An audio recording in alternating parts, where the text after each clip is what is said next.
एक जो नया ट्रेंड दुनिया भर में है, कोई इंडिया के लिए नई बात नहीं है राकेश जी, इस पर आपके थॉट्स बहुत इंस्ट्रक्टिव होंगे लोगों को जानने के लिए, वो ये है कि अब विनर टेक्स ऑल मार्केट हो गया है क्या?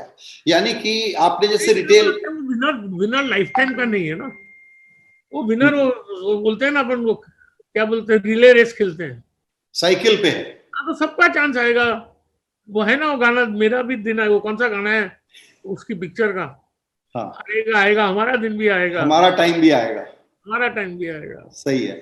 नहीं, आपसे मैं ये समझना चाह रहा था कि क्या आपको ये इशू लगता है in terms of wide spread prosperity and wealth, कि अभी जो मार्केट के डायनामिक्स हो गए, इंडिया के भी बाहर के भी, वो ये हो गए हैं कि एक या दो प्लेयर हैं हर बड़े सेक्टर में, तीसरे चौथे का स्पेस नहीं है, बहुत पीछे रह जाता है। But that is very good for corporate profitability ना। अमेरिका में corporate profitability, GDP, it is at all time high. Why? Because industry has got consolidated, so they have got pricing power. But surely there will be niche companies. There is opportunity in small cap, mid cap, large cap, everywhere. और मैं अपने आप को इतना होशियार नहीं समझता हूँ कि अभी मिड कैप चलेगा ले लो, फिर अभी क्या है, अभी टाइम आ गया है बेच दो, अभी स्मॉल कैप ले लो। अपने को नहीं मालूम होता है सब। तो भी मुझसे बहुत सारे मैसेजेस आ रहे हैं, लोग अभी भी कह रहे हैं पूछो कि मंडे को सुबह राकेश जी क्या करेंगे। वो राकेश जी को ही नहीं मालूम।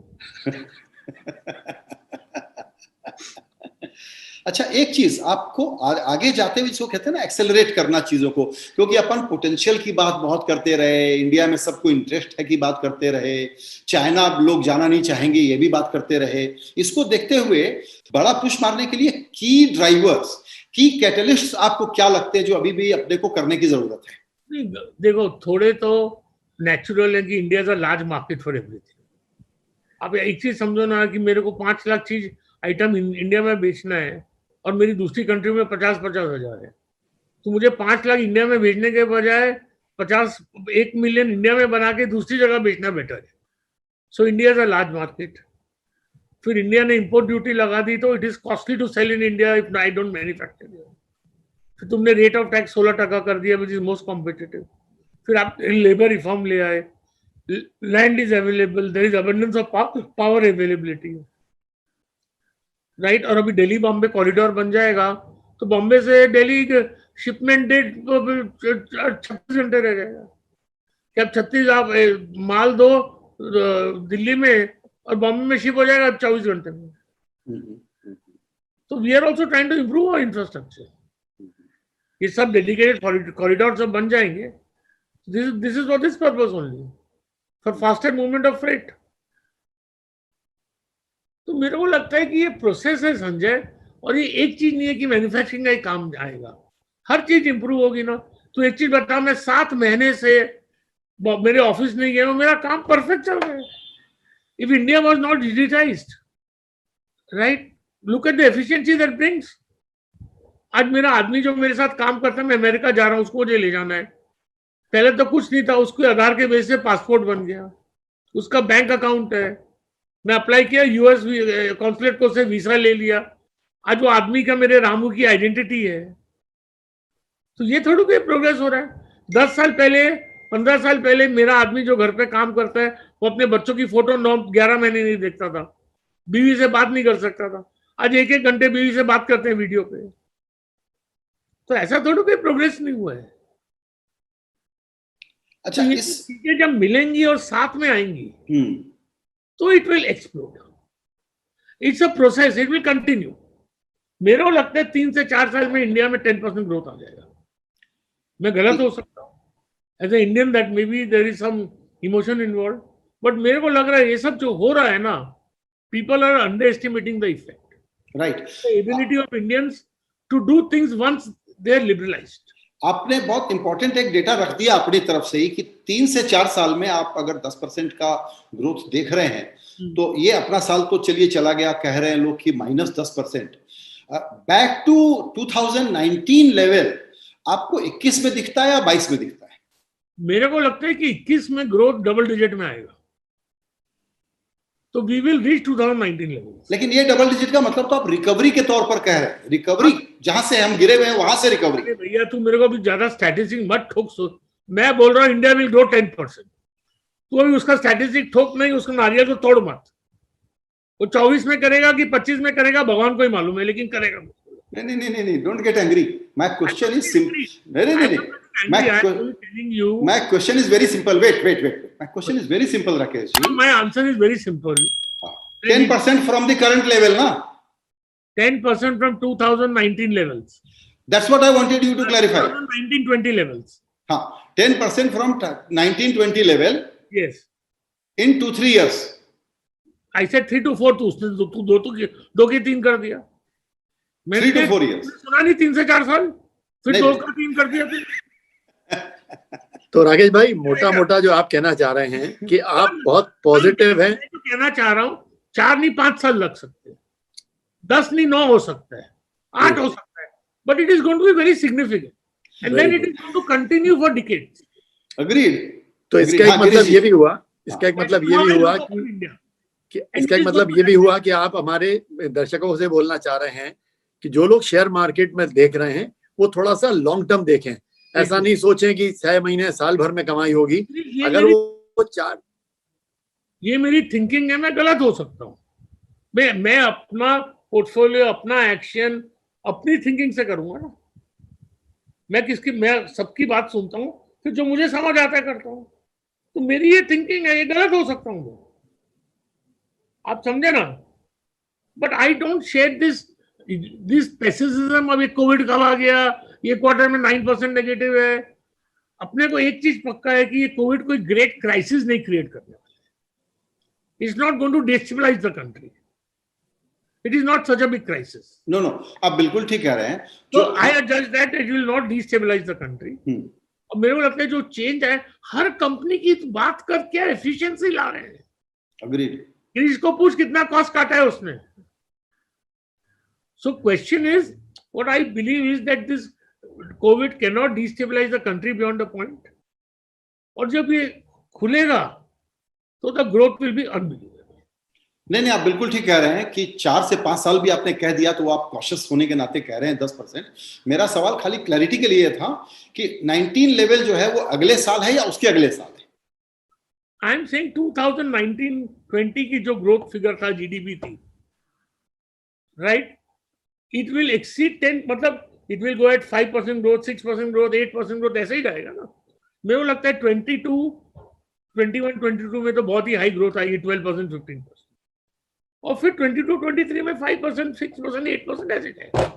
बस गुरुजी यही समझने की कोशिश कर रहे थे हम आपसे। तो यही समझाया मैंने।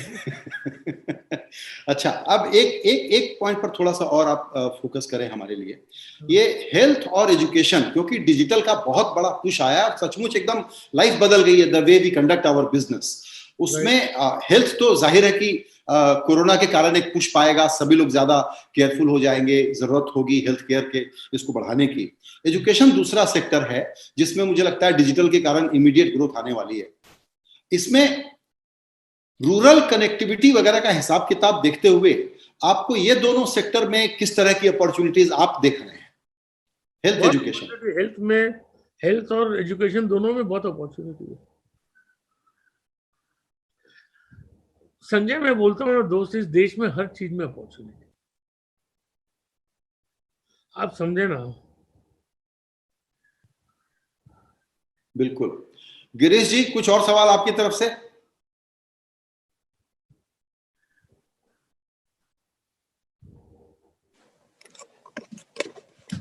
संजय जी, जैसे राकेश भाई आपने बताया कि आप बहुत पॉजिटिव है देश को लेके, तो इससे मैं एक दूसरा मुद्दा उठाना चाहता हूँ। क्योंकि अगर देश में तरक्की होगी 8%, 9%, 10% से, तो इसका मतलब है जो आज देश का युवा है वो बहुत आशान्वित होना चाहिए, उसको हो जाना चाहिए कि वो अगले 3, 4, 5 साल में वापस बुलंदियों पे देश को पहुंचा सकता है और बहुत सारी अपॉर्चुनिटी निकलेंगी। क्योंकि अगर देश 9-10% पे पहुंचेगा, स्टॉक मार्केट बढ़ेगा, तो अपॉर्चुनिटीज बढ़ेंगी। मेरे पास स्टॉक मार्केट की इतनी फिक्र नहीं है, मुझे मेरे देश की फिक्र। और स्टॉक मार्केट जब भी बढ़ेगा और सस्टेन होगा जब देश की उन्नति होगी। उसके बिना स्टॉक मार्केट 2 साल 3 साल उन्नति नहीं हुई तो स्टॉक मार्केट नहीं ठहरने वाला है, या सब नॉर्मल, सब ऑप्टिमल हो जाएगा। ये बताइए, Indians, let us be optimistic. let us believe in ourselves and let us not blame any political party, Congress, BJP, for what or bureaucracy, in what circumstances we are. The bureaucracy, the government is elected by us. India is what we Indians have made it. Let us realize this. कुछ हमारे युवाओं के लिए caution point बताना चाहेंगे आप? क्योंकि देखिए सबको अच्छा तो दिखता है, सबको अच्छा दिखता है कि राकेश झुनझुनवाला कहां से कहां पहुंच गए। संजय जी ने बहुत प्रयास किया कि आपसे निकलवाएं, कितनी आपकी वर्थ है, तो सब लोगों को अच्छा तो बहुत दिखता है, लेकिन आई एम श्योर कुछ ना कुछ परेशानी के दिन या कुछ ना कुछ कॉशन एरिया आपके दिमाग में भी होंगे, तो वो आप बताना चाहेंगे कि हमारे पास क्या कॉशन होने चाहिए? देखो, शेयर बाजार में कॉशन इतना ही है कि ससुर जी और बाप के पैसे से सौदा मत करो, और याद रखो कि ये शेयर बाजार आग है। You are playing with fire. तीसरी चीज ये है कि हिंदुस्तान में बहुत अपॉर्चुनिटी है। मेहनत करो, सही काम करो, ड्रीम करो। You can't achieve without dreaming, but dream but with keeping your head high and your feet on the ground. आपके ड्रीमिंग से मुझे याद आया आपका वाकया। एक बार आपने बताया था कि आप कलकत्ते से बंबई ट्रेन में आए थे और शायद उस वक्त हालात क्या थे, तो जरा उस बारे में एक आध मिनट बताना चाहेंगे, याद दिलाएंगे हमारे को आप? मैं भूल गया तो क्या बताएगा। नहीं, जब आप शुरू में, जब आपने व्यापार शुरू किया था अपना, जब आप राकेश झुनझुनवाला, जो आज के राकेश झुनझुनवाला वो नहीं थे। मैं तो मिडिल क्लास फैमिली से था। मेरे पूरे दोस्त सब पैसे वाले थे। वो सब प्लेन से जाते थे, हम तो ट्रेन से जाते थे। मेरे पिताजी ने सिखाया था, I mean aspire but don't envy. आप समझे ना कि जो तुम्हारे पास नहीं है उसको एस्पायर करो, बट उसके लिए दूसरे को एनवी मत करो, जलन मत करो। मेरे सब कॉलेज के फ्रेंड खुद की गाड़ी में आते थे, मैं तो बस से जाता था। कभी मैं कॉलेज से बस में नहीं आया, हमेशा गाड़ी में आता था, कोई फ्रेंड छोड़ता था। लेकिन मुझे कभी ऐसी आशंका या मैं जो है उस मेहनत करो, कोशिश करो, देने वाला वो है, और जो मिले उससे खुश रहो। But hard work, passion, believe in yourself, risk taking, but everything in life has to be measured. आप समझे ना, India has a great future, we all have to participate in it, believe in this country and learn not to blame others. ये बहुत अच्छी बात, ये आपने बहुत अच्छी बात बोली कि learn not to blame others. India is what all of us have made it, not any politician, not any bureaucrat, not any individual.